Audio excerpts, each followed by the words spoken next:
Welcome everyone to, we're calling this a Canvas EdVenture, and for education. And as it says, change is not easy, as we all know.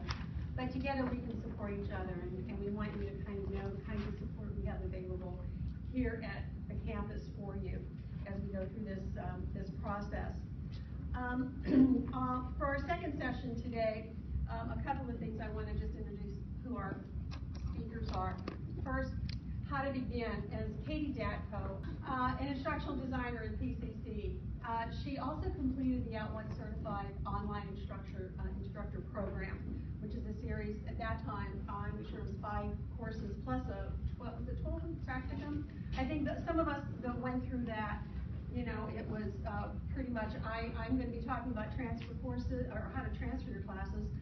And this is with some videos done by Senya. Senya Lubisich seems to be the one that's, she's really great at this, and unfortunately she has a final right now. I too completed the @ONE course for the online instructor program for the 5 classes. And then we have highlights with Canvas with Vicki Dominguez, who teaches math. And Vicki and Becky's over there in the back. We're so proud of these two guys because they just completed their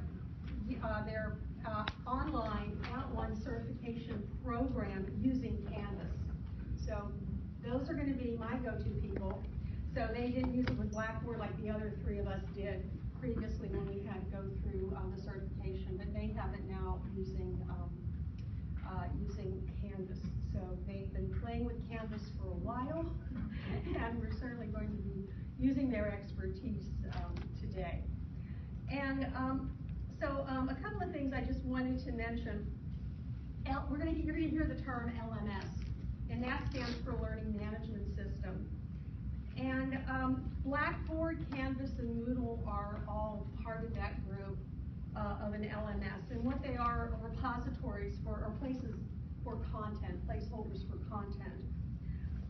There are over 90 California community colleges that switched to Canvas, and now Citrus is one of those. Blackboard and Canvas battled for the California Community Colleges contract.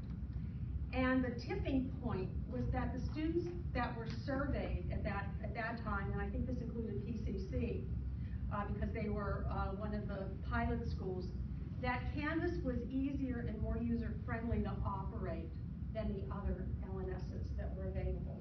And also it was easy to operate on the devices, so their portable devices, their phones, their tablets, and so on. Another consideration, the statewide adoption, which is really important, is accessibility. Accessibility of electronic media for populations that might otherwise be excluded. And we're going to hear a little bit today about screen readers and how that's important when we put the information in that indeed it's handicapped accessible. Our faculty voted in December to go with Canvas, and the vote was 126 for and 13 no. Our first speaker today is Katy Deco, who's going to present on how to begin, and she's going to share with us her wisdom and knowledge about what they learned at PCC. She's also given us some links, and that's why I asked for you to sign up so that we got them this morning, and we want to make sure that we can email it to everybody who's present today so you have access to play with those links and really get to see what Canvas can do. Also, you're going to get a card like this, and the card lists how you generate a Canvas sandbox account, because some of you may want to play in the sandbox first, which is what I did probably about 6 weeks ago. Getting started in Canvas and its Canvas guides, these are all YouTube-based, so you have some videos that you can kind of do a sort on and look at how to get started. Then we have Senya's video that you're going to see here that explains how you go from your Blackboard courses, if you have those already and those shells in there, and how do you migrate those to Canvas. Canvas Fast Track series is also included on here, and the Introduction to Teaching Canvas. It's self-paced, and this one is done by the @ONE group, and that link is on there too. I also provided QR codes, so if you just want to use your smartphones and link to it, you should be able, it should open up on your phone. So we'll be passing these out a little later. So I give to you Katy Deco. Katy, welcome. Thank you. Wow, I feel Olympic award or something. Like music. Exactly. So, okay, and I hope that's working. Thank you, Bev. So, as Bev said, I am currently the faculty instructional designer at UNC. So I'm faculty, and my sole purpose has been training faculty to use instructional technology. So I'm working with faculty not as a technical person, but as a curriculum developer person. So I will speak to some of the things that we found using Canvas.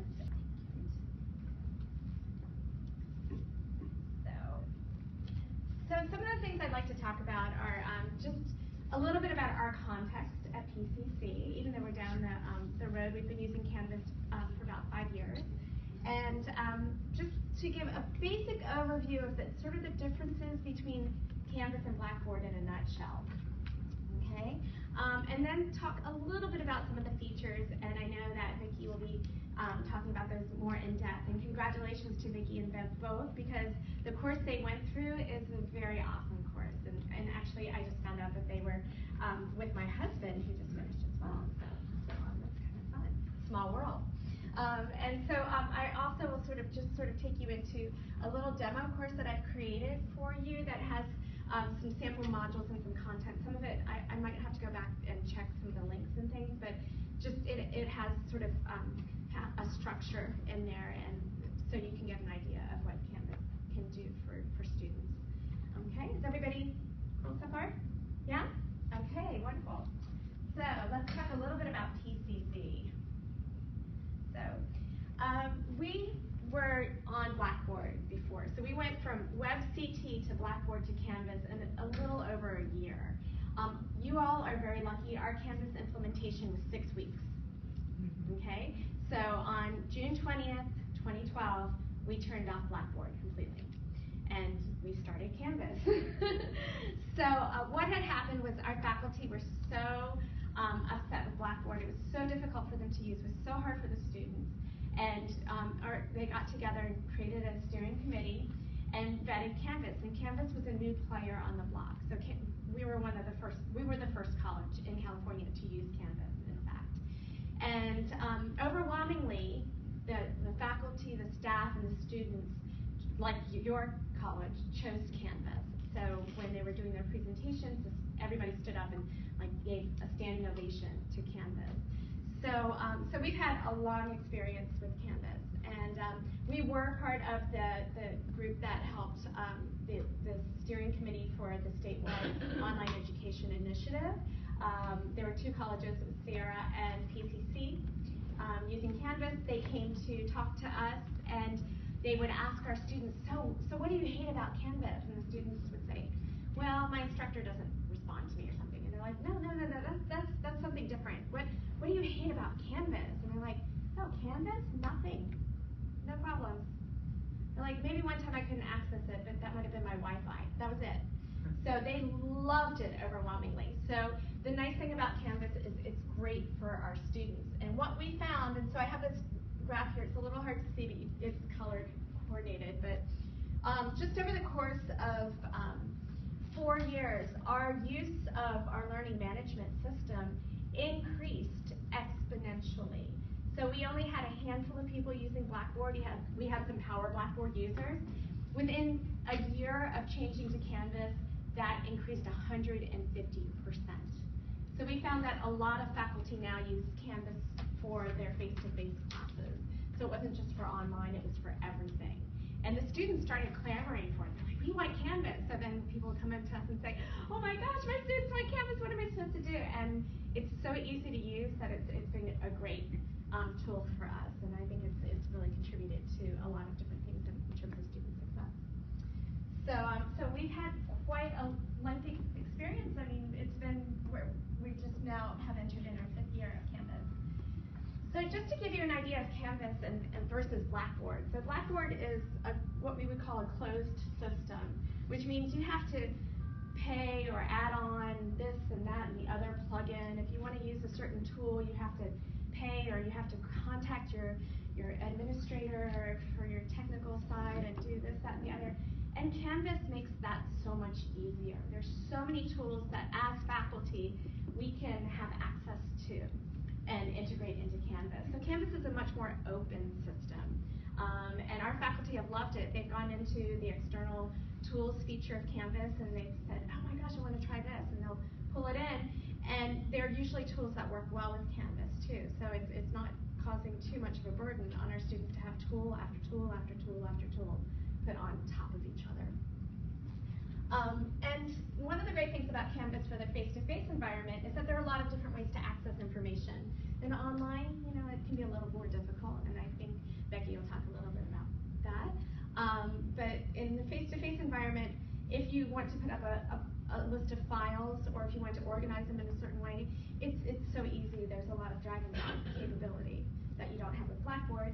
You don't have to deploy things like the quizzes and things in Blackboard. I never understood deployment and a military term for technical educational technology. I just didn't get that. So you don't have to deploy things. You don't have to do the multimedia thing. I'd forgotten. It's been so long. So when my husband was using Blackboard, and he's a web designer, and he hated it, and he was using it recently, and he said, Katie, how do I? And I go, I don't know. I've blocked it from memory. So Canvas, it's so easy. It's links and all sorts of. It's super awesome. So the interface is some of the things that we found is a lot of our faculty love to customize their course navigation and things. Canvas has a very straightforward, simple navigation. There isn't a lot that you can do to customize it, but the cool thing is that actually is better for our students. So if I customize something and you customize something and somebody else customizes something, then our students have to learn 3 different ways to navigate through a course. However, if we're all kind of doing the same thing or similar things, then our students have more cognitive bandwidth, if you will, for learning, right? So it does contribute a little bit to the ease of use, and that helps our students succeed, right? And it has a really simple look feel. So if you're used to Facebook, Canvas is kind of like Facebook in a lot of ways. So it looks a lot like, the inbox looks a lot like the Facebook chat messenger feature, things like that. So sort of to sum up, in short, they're both, Canvas and Blackboard are both fruit. Okay, so this is my analogy. They look, you eat them and everything like that, but they're kind of shaped differently. So with Canvas, what we have to do is we have to think a little bit about restructuring the way that we give our information out to our students. So Blackboard has a modules feature and sort of an adaptive release feature, and that really is the bedrock of Canvas, using modules and pages. And Becky's going to, and Vicki, I keep talking about Vicki's probably going to show us that a little bit more in her class. So that she's going to give us a tour of. So they're 2 types of fruit, but they're shaped differently, okay, and have different features to them. And with that, I think I'll just say a little bit about the course structure. So with Blackboard, one of the things that we noticed with our students was that, and the faculty, was that they would put up a list of files, and maybe that you would have week 1 and you'd have files that students would go through. Week 1, click here, this is the overview, this is your content. With Canvas, what you can do instead is you can build that and copy directly from a word processing program without having to mess with HTML and all of that into Canvas, copy and paste it into a Canvas page. So it's almost like you are guiding your students through the course in the same way that you would in a face-to-face class. So, in a face-to-face class, we don't just say, oh, click here. Okay, cool, click there. We say, well, we're going to do this now. Next, we're going to go on to this. We're going to do this later on. So Canvas allows us to sort of emulate that a little bit more in terms of its structure than Blackboard does. And we can access our tools, as I said, in multiple ways. So there are lots of different ways to do things. And students have a global navigation menu. So they have things where they can see things at a glance. They have a global calendar, so they can see either individual features that makes it a lot easier for our students to work with. Okay. So before I turn it over to Bev, I just want to talk a little bit about the tools that they have. They're the same kinds of tools that you have in Blackboard. Again, it's just easier. You don't have to deploy and do things. They actually work very well together, so you can link things with each other. So if you have a quiz that you want students to take before they do a discussion, you can actually put the link to that quiz within your discussion, which is great. You don't have to deploy over here and send your troops over there and do all that good stuff, right? They have conferences and collaboration, so Blackboard Collaborate can be a little hard to use, but we can. Canvas uses a free tool called Big Blue Button, and all you have to do is press the button, and you can record. It's super intuitive, super easy to do. And a chat page, and the wiki feature and the blog features are different than in Blackboard, so that's the one thing that most faculty have missed. But Canvas pages do act like a wiki, so there are other tools that Canvas have that have the same functionality. So Canvas has a lot in it to help students to interact with each other, which is really critical. In terms of the administrative tools, Canvas has a lot of great things, again, similar to Blackboard, but they have something, and I don't think Blackboard has tried to do something similar, but it has a speed grader function, which you may be able to look at when you get your tour. But what you can do inside the speed grader is you can actually add notes to student work itself. And they are going to release a new part of that where you can actually have small mini conversations and dialogues with your students, like you would message back and forth between your students within the speed grader. So speed grader is a great tool for having rubrics and everything all in one place. You don't have to click to 500 different places like you might in Blackboard. And again, a global calendar. So with that in mind, what I'd like to do is just quickly just sort of show you what just before I turn it over, just what, of course, in Canvas kind of just, this is what it looks like. It's very, very simple, and Vicki's going to give us a more in-depth tour. But Canvas really does structure everything in modules, and so you can organize your content in so many different ways, and it's super easy. All you have to do is drag and drop for a lot of things, or click a plus button. So Canvas has a very similar interface for everything. When you want to edit things, there's just an editing icon that opens up a rich content editor, things like that. So it's a very, very, very uniform interface for all the different tools you're going to use. You don't have to learn how to do one thing in quizzes that you might not be able to do in assignments, for example. Okay. Let's turn it over first before the questions. Okay. All right. Pass the baton over to you.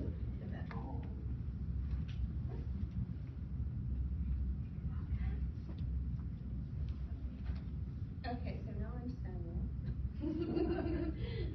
I only wish. Okay, so what we're going to look at today, and some of you, and how many in the room have already exported anything from Blackboard to Canvas yet? Anybody? A couple of you have. Okay, and I have as well, and it was the first one, for me too. So we're all learning this because we haven't had our students yet, and so it's just a matter of. Senya has worked in this before because she was also an adjunct doing some work at PCC. So she's had some background with it. So I'm going to start. Hopefully our audio is working. And here's Senya explaining exporting from Blackboard to Canvas. All right, so we're going to see how this goes. We're going to sort of set a timer and see how long it takes to export content from Blackboard and import it into Canvas. I can get my little recording switch back. I'm going to let's see, go down here to my export archive classes. I want to create an export package in Blackboard. I'm going to select all content areas all of my blogs. I'm going to take my discussion board, but I only want to have the forums, no starter posts. I also want to keep my rubrics, my tests, and I have wikis. So I will select all of those items and then click on Submit. I just want to stop for 1 second. Notice she did not click on Grade Center. And the reason for that is if one clicks on Grade Center, that means everything that you've done previously in that class, all of those columns, there won't be any, kind of like numbers in those columns for grading. All of those will be then moved, to your new site, which is probably not what you want. So because you're going to be starting with it, otherwise you're going to end up with a lot of columns. So I would not click on Grade Center, just as an aside. So while I wait for Blackboard to package up my course, I came into my Instructor sandbox, and I'll click on Start a New Course. I'm going to name this History 103, and I'm going to keep it private. I am not going to make it publicly visible. And then I will click Creating Course. And now I have my frame. While I was creating that frame, a little message flashed saying that I had an export package ready. So now I'm going to click on that inside Blackboard. I'm going to save my file, and it looks like I have about 3 minutes or so for this file to download into my download folder. All right, so I have my file from Blackboard exported. Now I'm back in my Canvas frame, and I come over to Settings. I click on Settings, and then I have the option to import content into this course. So I will click on that. And then it gives me an option to select content type. So I'm going to take the Blackboard 6789. I'm going to browse, select my file, and then this was where I made my mistake the first time I tried creating a course in Canvas. I need to create a new question bank, which I can do like that. I'll select all content. I don't need to worry too much about events and due dates. This is just a playing. And then I'm going to click Import. So just to update you, it took about 30 seconds for Canvas to sort of sort through the information I had just clicked on, and now I get a screen that says running, which means that the content is now being loaded into to Canvas.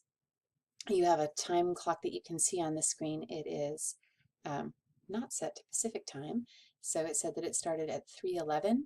I began this entire process of exporting my Blackboard course at 2:02. So the accurate time that you see in Blackboard would be 2:11 p.m. So about 9 minutes so far. So I'm curious to see how long this course takes to load, and we'll check back and see how it goes.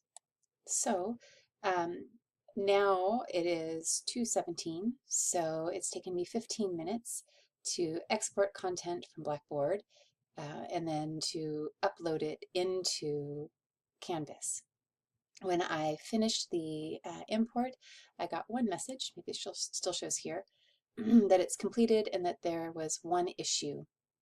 And there is one issue with an assessment question that Canvas has identified. So I can go into that quiz and then fix it just by clicking on the link here. So that's the only problem that I encountered in this case.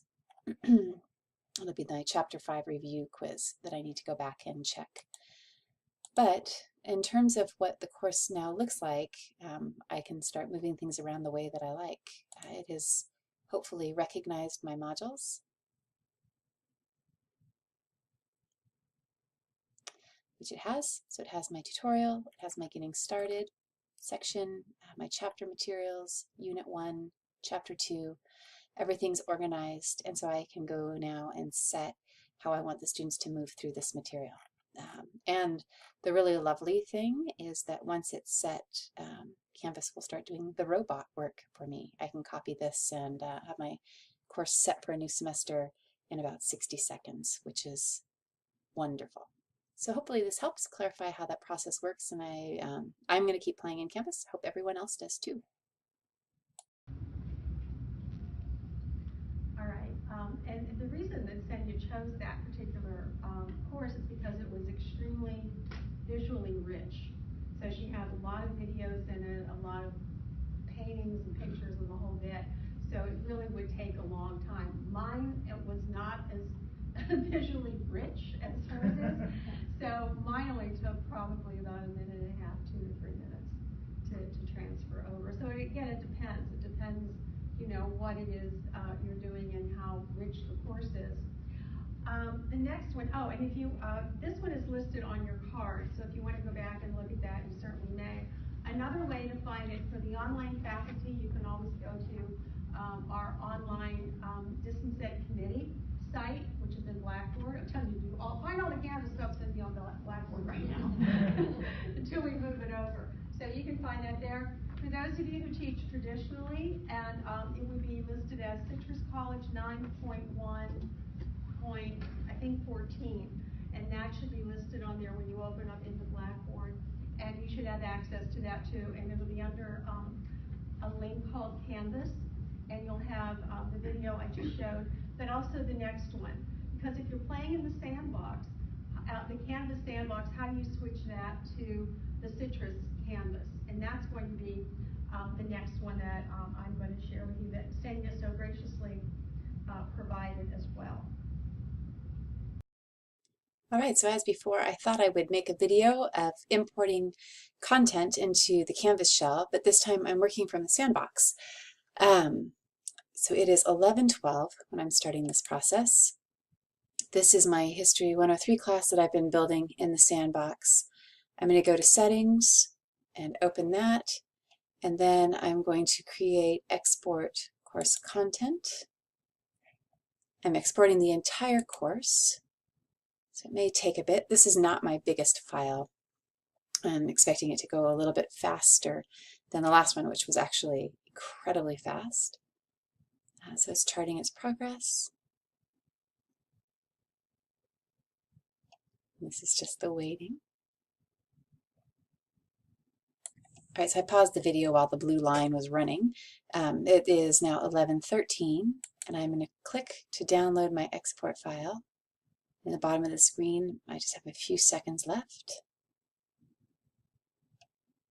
All right, so it's been exported. Now I can go over into the shells that I have in our new Canvas site. I need to make sure that I'm actually going to be importing this into the correct class. Without the CRNs right now, it's a little bit tricky, but it will be World History to 1500. So I'm just going to check that this is actually the summer course, and I can do that by looking at the dates that are right here. So now I'm going to import content into this course. I'm going to select my type, which is the Canvas course export package. I'm going to choose my file, which is right here. I'm choosing all content, and I don't need to worry about the due dates because they're not really set to change from the sandbox. And I hit import.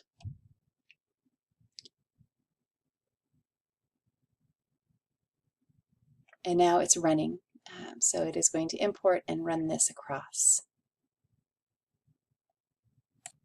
All right, so it's now 11:16. So it took about 4 minutes to transfer my course from the Canvas sandbox into the Canvas shell. And if I go home, it should have everything just as I had built it in Sandbox.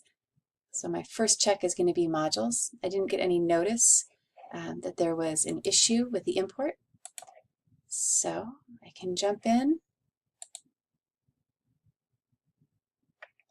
My quiz is unpublished, so that's something I can fix.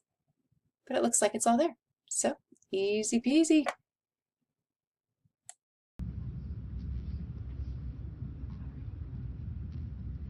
So are there any questions about the transfer?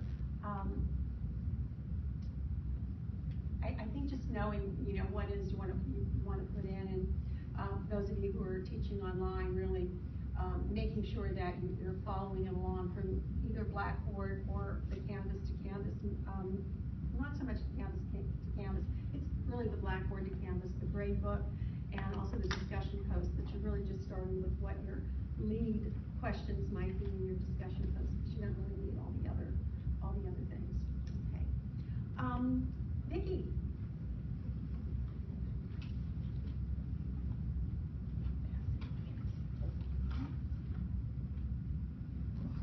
Hello, everybody. I have been using Canvas since February, when Becky and I started the OESP course through @ONE, which is Online Education Standards and Practices. So what was difficult at the beginning for me was getting up to speed on Canvas at the same time as getting up to speed on better ways to teach an online course. So I had two tracks I was really following.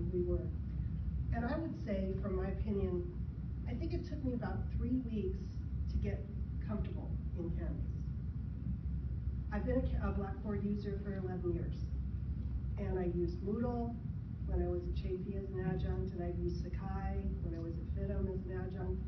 And I felt like Canvas really was the best transition from Blackboard of any of them.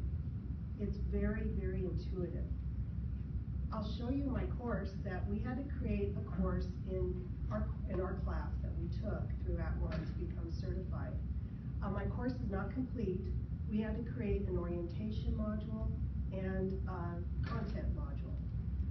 Let me show you what I did, and I'll talk through some things that I think would be interesting to faculty, because from a faculty perspective, I think that Canvas is not only good for our students, but good for us too. So I'm going to be in my sandbox, because I haven't yet done the transfer to I've been playing around in our own instance of Canvas, but not with my actual courses. So I'm going to log you off. Yeah. Okay. This is my dashboard. Actually, you see some other people's work here, including Becky's course. Now, the reason why is because during our class, our OESP course through @ONE, we had to review each other's courses. We were peer reviewers. So she was looking at mine and giving me great feedback. I was looking at hers, and so that's why you see some other people's things here. This is my course, so I'm going to be teaching for the first time, actually, Math 140 pre-statistics in the fall. So that was the course I created in Canvas. So I'm going to click on it, and right now, what you're seeing is the Instructor View. So there's, just like in Blackboard, you can have a Blackboard login that's a student view, but you can also have our normal Instructor View. Right now, the Instructor View is here. If you go to Settings and look on the left side, keep that in mind, there's the student view. So if I click there, it's going to show me a little banner at the bottom that says I'm in student view right now, and this is how it looks to a student. My home page for my course will have announcements at the top. I fell in love with a couple tools that we learned about. Number one is called Canva. So it's not Canvas, but Canva, Canva.com. Check it out, because it's a way to make free little images. So I made a brand for my course. I made a little image that I'm going to keep put on every page, almost every page, just to kind of remind students where they are, but more importantly, to make a uniform site. Okay. The second tool I'm going to show you is called Softchalk, and I just love it. It's really amazing. Softchalk Cloud is what Bev mentioned earlier. That Softchalk will allow you, and I'll show you in a few minutes, to make like a whole learning environment for students. They can watch a video, they can read a document, take a quiz on that material, and that's what I thought was fabulous, and I'll show you that. So this again is my home page. Again, I'm showing you the student view. Basic details about the class I set up. It's kind of a little bit long. So my next thing I'm going to learn about is tabs. You can make tabs in each page so that I don't have to go so low with my material. One thing they talked to us about was cognitive load on the students. And you know, learning math, they have a lot of cognitive load. They're just overwhelmed with just the content. So the easier and the more natural we can make the course management system for our students, especially our online students, the better they're going to do. The more we can figuratively hold their hand through this course, the better it will be. My course is designed to be accessible through modules. So they start here. This is the main welcome page. At the bottom, it says it's time to get started with Unit 0 orientation. And this is what my module looks like. So it's kind of a long one, but my courses are going to be 2-week modules. So they have quite a bit of work to do in the 2 weeks. Let me just tell you, I'll show you a few of these. So my introduction to every unit will have my brand. It will have my objectives of the orientation, what they're going to hopefully get out of this, what they're going to actually do. And then, again, using Canva, you see that little arrow on the bottom right, I'm doing this on every page just to give them a feel for what they should do. Again, holding their hand, guiding them through. And clicking on next will take them to the next part of this module. So again, students will be led through each page what they have to do. You can also, as an instructor, and I've done this, set it up so that they have to complete all parts of the module before they can move on. It's kind of a hierarchy.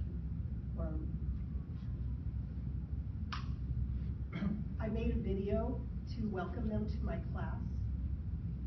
And then what I did for now is I found a video on YouTube to help them see what kind of commitment is really important for success in online classes. But what I did this semester in teaching statistics online, I gave my students a little extra credit to make me a 2-minute video. So that I am collecting those, and I'm going to compile them together, probably using Screencast-O-Matic, and then replace this. Actual students talking about my class, much more important.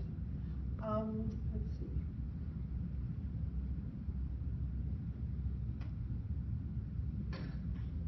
I'm having them in their orientation watch the OEI, Online Education Initiative tutorials.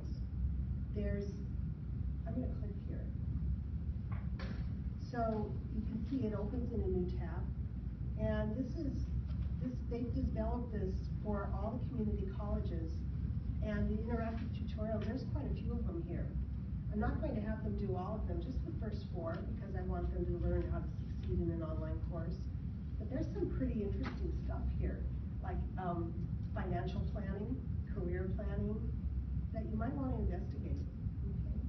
And where do you find this? If you look here, if you just go into Google and put in OEI Online Readiness Tutorials, that will lead you in. I'm going to go back to my course.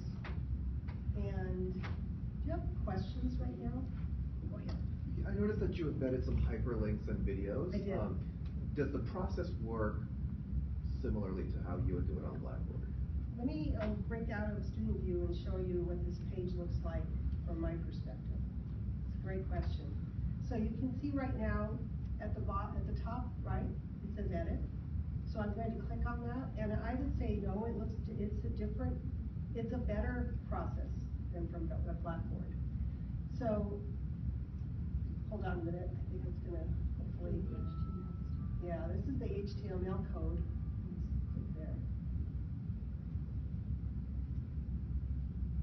I'm waiting for the rich question. That's it.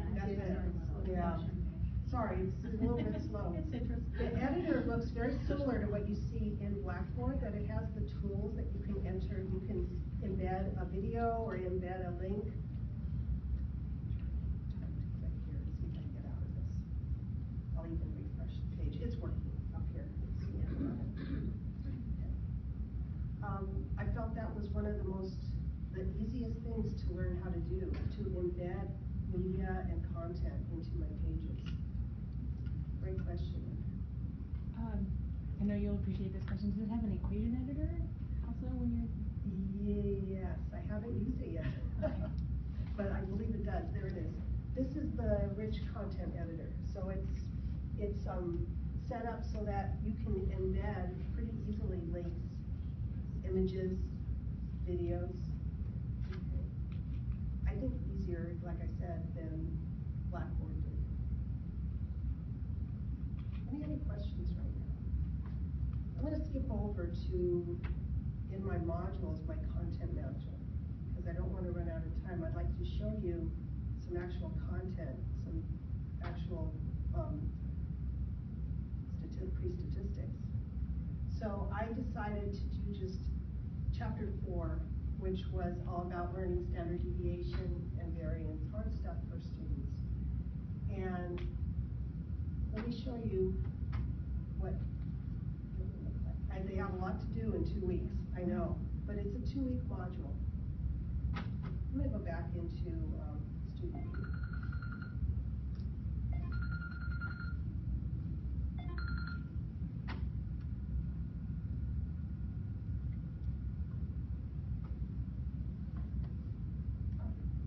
So here's a lesson that I created for section 4.1 in our textbook, Measures of Center. And I'm telling them, you know, to go through the whole lesson. I'm also advising them how long it should take them to do the work. This is what Softchalk looks like. So Softchalk is like, think of it like a package. It allows you to package your videos, any other online content you have into one neat little package. When I go to page 1, see how it builds up. You can build up all these pages for this lesson. And I'm telling them my objectives, what they are going to learn. When I go to the next page, we're going to talk about definitions. I have a tooltip here. So each of these, all I have to do is just move my cursor over that, and tooltip comes up defining each of these 3 measures of center. I am going to give them a reading from the internet. And that was another thing we learned in our class, was that it's not that we have to create all our content ourselves. They call it curated content. Find things online. But keep in mind, can you use it? Make sure to, give credit where credit is due. And that was a reading here that I found, just a page that was about this content, that was understanding averages. And I thought it was really good, so I put it in there. And then what Softchalk allows me to do is to create a little quiz, and that's the beauty of this. So I created a quiz just on the reading. They're not leaving Canvas at all. Everything's self-contained pretty much. And I am in the sandbox, but in our own instance of Canvas here at Citrus College, the quiz scores, like if I were to, I think if that one is A, that the mean is sensitive to outliers, I'm going to check the answers. The quiz grades, the quiz scores will go to our Canvas Gradebook. And let me close this one and see if I see any scores. So I got a little bit of points there, okay? Again, this is the sandbox, so it's just like simulating it. The other thing that I did, I'll just show you, I think I'm almost out of time. Okay. I wanted to show you another part of this where I was not able to import or link the app for my math lab because, again, it was the sandbox. But I tried using something called Myopenmath just to get an idea of what would this be like for homework. Let me click on this. Oh, yes, I put that there because I didn't have the Pearson.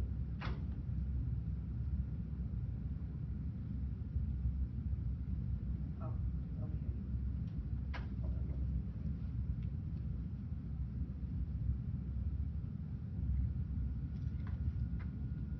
Oh, I'll come back to this page. Sorry. I want to find the actual homework so you can see what it looks like. Here it is. So I pretended this was my math lab for my course. And it should be pretty similar. I used something called Myopenmath. They had some homework in this system. I made it an app. I brought it into my Canvas course as an app. And it's pulling in all these problems from this third-party system. And it will be able to get the grades into my course as well. That's something that's been really difficult with Blackboard. Exporting my data into Excel, importing it back into Blackboard, it's a kind of hard. Students wonder why it takes so long for me to get the grades up. That's part of it. This will be a huge time saver. And I can go through each question. And you can see they have, this is directly, again, from the system Myopenmath. It's not Canvas, but Canvas is calling on this app to show and to allow me to use a homework system in it.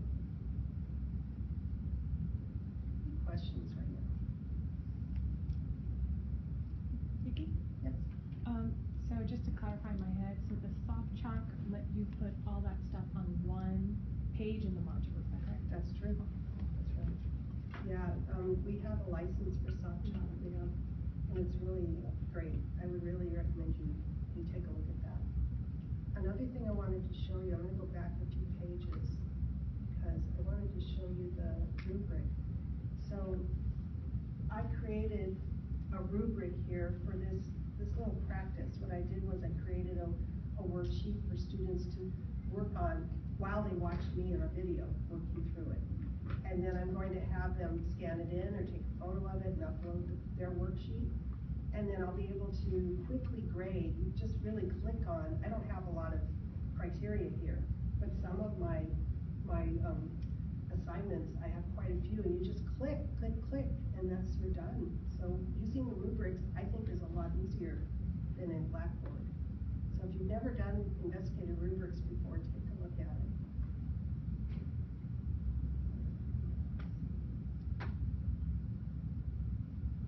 You can see on the left side of my page, I have quizzes, discussions. I'll go over there. Students can, if I choose to allow them to see all the discussions, they can see them all at once, or they can see them within the modules. And that's, again, our choice. If you think it's going to be too confusing because they won't know which discussion is due when, although the due dates are here, but you can always gray this out. We have that ability to customize our screen, our side, our menu here. All right. I have an icebreaker for my orientation, and I'm asking them to think of a personal slogan to describe themselves and why did they choose it. And to answer in a discussion, it's really very clear and easy. You just hit reply. Students will just hit reply. They can thread their discussions. They can reply to other students. They can post a new reply. I have the ability to force them to reply first before to answer first before they reply to other students. So we have that ability to modify this as well. I created a quiz here in my sandbox. That was a syllabus review. And I'll just take the quiz. So I have a few questions here. Exams cannot be made up in this class, and in this case it's true because I give them the opportunity to, for one exam, if they miss it, they can use their final exam score as their percentage. So I don't give makeups, basically. And I have something called redo assignments, and where would they find them, and quiz. I'm going to submit my quiz. We'll pretend I took the whole thing, and it asks me, do I want to submit it? Oh, yeah. And then what it's going to do is tell me, how did I do? So, correct. So I got the first one true, correct. I was able to, within Canvas, put some text here. True, but if an exam is missed, the percentage of the final exam will replace the 0 on the missed exam. You have the ability to put in text for any of the answers, whether it's true or false, and you can kind of guide the students, For something like this, it's just a syllabus quiz. They're going to be able to retake it over and over and get, 5 points or whatever I have here. So it's not that many points. So again, very customizable to how you want to teach whatever you're testing them on, you're quizzing them. What else? Are there any questions right now? Go ahead. I think a big question that a lot of us are worried about is the gradebook. Yeah, that's. Can you just take a peek at? I can show it to you. I'm certainly not an expert at this, I'll tell you right now. That's something, because I haven't had any students yet. I haven't had a lot of experience yet with it. But let me leave the student view, and I can show you what the gradebook will look like. Because since Becky and I took this as a class, we actually applied for certification, and we had to give a presentation. So we had instructors, Angela and Aloha and Lene. They were instructors in our courses. So they were looking at it as students. So I have a few students here, and this is an example of how the gradebook looks. It shows all of the different columns here, all the different assignments I've set up, going left to right. So in that case, similar to what you see in Blackboard, I have the ability to export my gradebook and then import back in, which will probably be what I'll be doing, because for WebAssign, which is another app I use or another homework program, it doesn't, like you said, talk well with Canvas right now. So I'll be probably doing an export, uploading grades, import. As we're talking about the gradebook here, I know Blackboard has functionality where you can move the columns around either by date, or put the totals near the name and things like that. Can you do that here as well? I think, do you mean like just like dragging? That would be one. Also, having the percentage near the student's name, so I know whether it's, I'm just kind of curious about the functionality of that. You can. If you click on the Individual, total, it gives you an option. Individual view will give you the list of the students and then percentage next to each Okay. thing. So you can, Thank you. yeah, you can click on the, when you do that, you can select your students and click on that. Okay. Okay. Thank you. Yeah, again, I'm certainly not an expert on this part. Yeah, the grading tools do take a little bit of, there's a bit of a learning curve, but. In the faculty guide, there's about 5 pages of scenarios that you might want to learn about. So if you haven't had an opportunity to look through the faculty guide, anything that you can imagine that you'd like to do in Canvas is actually covered there. That's cool. Oh, go ahead. I have a question which I'm not sure you can answer, but maybe Dana or Bev could. I noticed in my sandbox that the gradebook had a learning mastery available, but that was not available in my citrus shells. So is that something that's going to be available, something I have to turn on? Like, how You may have to look at it, and I got to tell you, because I couldn't get my pictures on, because Becky and I were looking at how do we do some of it. And let's say you can go into your dashboard, Vicki, and I can kind of show where it is in that, if you just say, and then up at the top, it should be, I'm trying to think of how to look at. Oh, You look in the settings. Yeah, we go to settings, and then go to feature options. Now, she has all hers open, but some of these, here's the Mastery Gradebook, the Learning Mastery Gradebook, and so on. Now, ours were closed, so all of ours are closed when you get it. And we didn't know where, I said, how are we going to get those pictures up? We have it in the sandbox, and we don't have it here. And I called Chong. Of course, Chong knows all. So that's what we did, is we ended up just kind of slide it, just kind of tap on it, and it'll go, with a little check you want to get. So do that when you get into it in your Citrus account. Go to settings, feature options, and then you'll be able to have it. I don't remember seeing the feature options, but it was late. No, we're all learning. This is all new to us. Until our students come, we're going to learn so much more. And if you want to click the apps, we can kind of show you what ones are installed. If you hit the install, this is my sandbox. So yeah, this is her sandbox. So this is going to be a little different. But because of what Vicki and also Becky went through, we now have Dropbox in here and Box. That's pertinent to Canvas. So, and I can't remember what else we've got in there, but we have a few others, I think, in there too. There's the Starting YouTube, Monday, the YouTube now. turn it in. Yeah. Yeah. Will be in there for Canvas, not Blackboard, but Canvas. So Yes.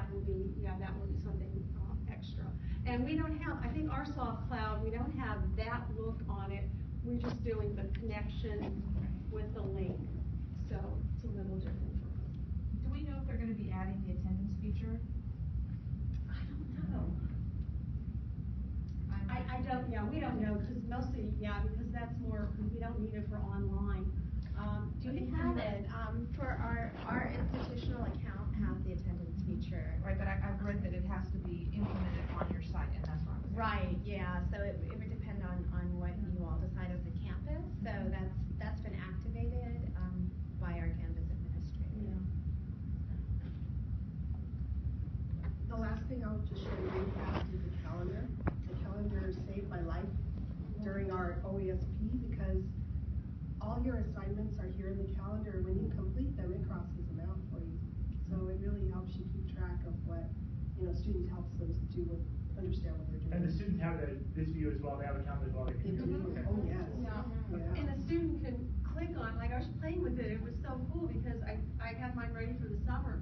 I clicked on it, and for the student, they can go directly to that assignment.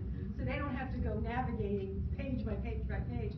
If they click on it, it'll take them to that assignment if they want it, which is like, I was like, wow.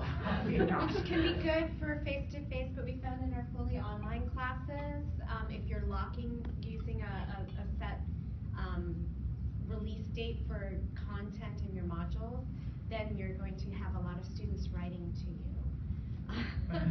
So you do want to make, if you're using it for fully online class, you want to make your students aware of the fact that if they click on the assignment in the calendar, they are going to be locked out of their content unless they're actually inside the course itself. So that's a lesson learned. Good advice. And when I click, the last thing I'll say about the help is that it's really great. Compared to Blackboard's help, it's just head and shoulders above it. And you can see all I did was click there and look at all of the resources that are here. Search the Canvas guides, report a problem, submit a feature idea. If there's something that's in Blackboard that's not in Canvas, if enough of us get behind it, they will consider it because it's constantly evolving. Canvas is. And you don't have to wait for it to upload. I mean, because it's in the cloud, it's going to happen seamlessly. Unlike, we might say, oh, Blackboard's going to be down for the next, 6 hours or whatever. You don't have to worry about that. So it's going to be a seamless kind of growing application. The only problem we are going to have, and hopefully Canvas is working on it, is the app. There is an app with it, but because we just went to the SSO single sign-on, that's one that our campus is working with the Canvas people to make sure, because it has to have a different selection when it's reading what our single sign-on application is. So they're working the logic out, I guess, as we speak, Canvas and our campus. So once that's done, the students will then be able to access it from any mobile device, Canvas app, right on their phones. And you as a faculty member will be able to do the same as well. So that's one of the other pluses too that we're noticing that will happen. Don't be afraid to play in the sandbox. Really, getting in there is what you need to do, and you'll find that it won't be as hard as you think, really. And good luck, you'll do fine. You will. Any other questions? Yeah. How do students get in there? Will it be like Blackboard is on our main website, or how do you post there? Some of us, because we were those of us who are teaching online, what we're doing is immediately letting our students know that in our welcome letters that go out like a week before anything opens, we're using Canvas. And also we're letting Chong and Larry know that we're going to be using Canvas versus Blackboard.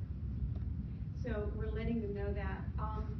And there should be something right on it. It's going to be when Blackboard is done. I don't know how, I think the letter, Dana, maybe you want to speak to that, because the letter's going out to the students. Yes, we will be sending out an email to all online students that has the link on our online education page that lists which platform faculty have selected for their online class.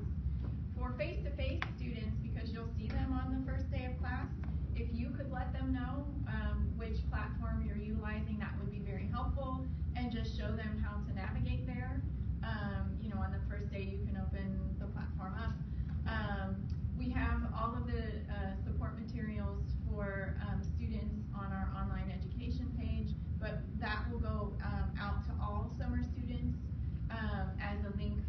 if you will be utilizing Canvas, here are ways that you can learn about functionality within the system.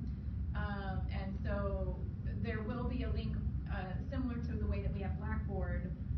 We just need to get through the spring semester before we take Blackboard out and put Canvas in. So you will be able to get there. I know some people have had some frustration because our login ends, with the tag SAML at the end. And when you have that, you can't favorite it in your browser. So you actually have to put that URL in each time. But with the link from our main page, you can just click on it and it'll go to the single sign-on and it'll be worked out. Yeah. I just want to say you can't favorite it, but you can go back and edit the URL and put it correctly so that you can favorite it. Yeah. Learn that the hard way. So that will all be worked out. It's just a little bit of a hiccup with ending the spring semester and beginning summer. And I remember when talking about discussion boards, for those of us that either, like for health, I think you stayed in the health area, those of us who use journals, in the English area, journalism, whatever, there's a way to do it through the discussion board. And I had to use one of the videos that Canvas provided because I too use journals. And I only wanted it for between my student, and me, only the ones that can look at it. There is a whole other way of doing it, which is really a little different than Blackboard. So if you're interested in that, if you use journals in the class, definitely check out that video. It's easy once you do it and you look at how, their logic in getting it done. But if you do use journals, you certainly can do that within the Canvas system. For my traditional class, I usually drop the two lowest homework and the two lowest quizzes. Are we going to be able to do that? Yes? Oh, yeah. Yeah, so in Canvas on your assignments, I can even just quickly show you if you want, but we'll see if this will let me do it, but in my sandbox. But just quickly, let's just go ahead and if I go to my assignments page here, what I can do is, since I don't have students, I don't know what will happen, but you have different assignment groups here, so I can actually, Ben is not going to let me do this in here. How about this one? I might have to go to my PCC campus, so I may have to do PCC. But generally what you can do is, with your assignment groups, you should be able to, if you don't mind, I will go to PCC and show you guys.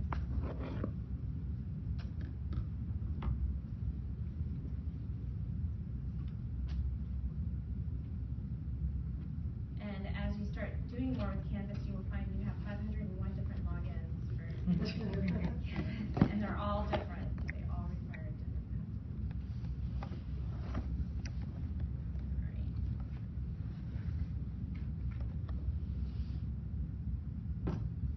All right. What you can do is, the great thing about Canvas is Canvas actually works really well with percentages.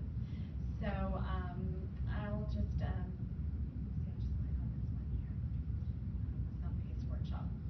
and so what you can do is, in your assignments, you can create assignment groups and weight your assignments that way. And Canvas will, let's say I want all of my discussions to be 25%. Canvas will tally that up for you, so you don't have to do as much math. And some of the other things that some of the other programs, which is great. I mean, if you're a math professor, it's awesome, right? But my dad was a math professor, and he couldn't add to save his soul. So just saying, he was one of those calculus-y people. But anyway, but here, when you're going into your assignment groups here, you can actually, if I want to edit my assignment group, I can change it so I can drop my number of scores. The lowest scores, that I can keep the highest scores. I can never drop.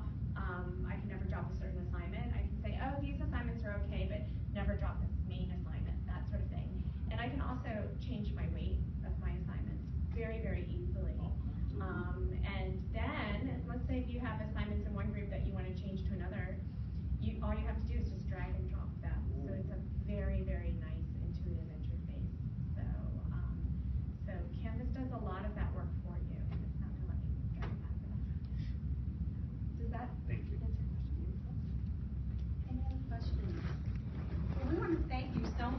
and just have fun playing in the sandbox. Shoot any of us an email that you saw us today. We'd be happy to help you during the summer. We're hoping that we have, I know Dana and I talked briefly yesterday about maybe having a training session the first 2 weeks of August in the computer room there. So just to get people up if you're dealing with the fall semester.